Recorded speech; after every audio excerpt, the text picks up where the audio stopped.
Mən Dağdar Munadi, Fərzənd Həzi, Pedər Venus Munadi. Bu da mənim xanımımdır, Reyhan Yoldaşı.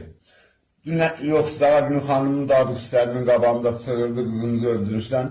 Ondan xanımın verdilər zindana. Apardılar zordan zindanda təcavüz elədilər xanıma. Mənim də qoluma dəstək vurdular xanımımla. Özümü xoş eləyirdim. Xanımı apardılar zordan dəstək vurdular, Şəməsibidə təcavüz ediblər. Cənabdamının bəzi. Bizi oradan tutdular, apardılar, fəqət dedi qızımızı nə üçün öldürübsünüz, özümüzdən dərd çəkin. Qızım iki kəlmə məclisində demişdi, bahalaq kesilməlidir. Onun üstündə siyasi verdilər, öldürdülər qızımı. Oyanın, mərdum, oyanın.